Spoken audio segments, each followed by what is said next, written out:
Welcome back to Inspiring Builds. I'm Dan, and in this video I will show you how to install a fireplace mantel. In a previous video I built a DIY fireplace wall that this mantel is being installed on. I made it easy for anyone to build and broke it down in 8 simple steps that I will link at the end of this video.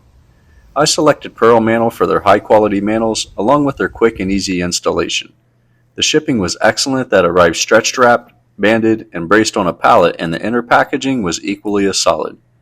This mantel is for use indoors or out and is the New River non-combustible mantel that is 60 inches long in the toasted rye color.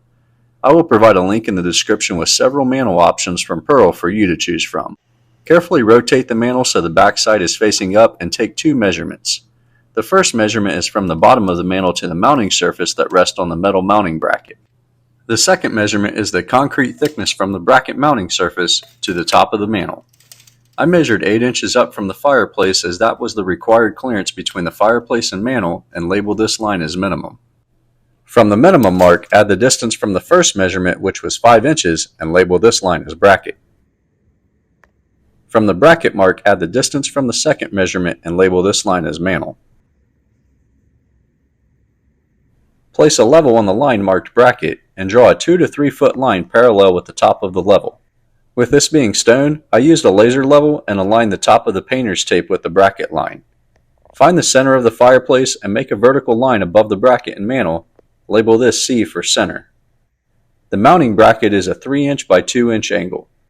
The 2 inch side attaches to the studs behind the mounting surface, and the 3 inch side is the top of the bracket that supports the mantel.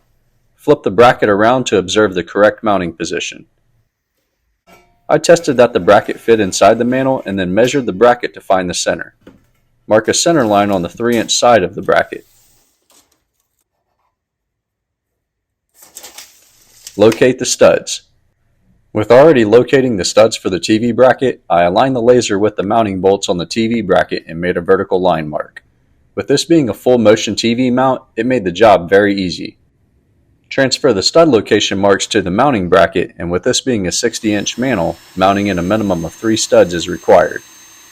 Use the plywood packing material underneath the mounting bracket and drill 2 holes on each stud location with a 1/8 inch metal drill bit. A vacuum or shop vac makes a fast and easy cleanup.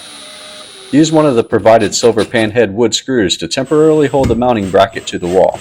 Check and adjust the mounting bracket with a level, and once level, secure the bracket with the remaining panhead wood screws. Tighten the screws until they are flush to the mounting bracket, but do not over-tighten them. Use 2 people to place the mantel on the mounting bracket and center it over the fireplace. Double check that the mantel is centered. 1 person is needed to hold the mantel in place while the other secures the mantel to the mounting bracket. Make sure the mantel is flush and tight to the wall before using the self-drilling screws to fasten the mantel to the bracket. Use the green metal screws, and it requires some speed and pressure to penetrate the metal bracket, but then be ready to slow the drill speed as soon as the screw threads begin to bite into the metal. Slowly run the drill until the screw head is flush with the countersunk hole, and be sure not to over-tighten the screws past the countersink area. I recommend checking that the mantel is level after the first and final mounting screws.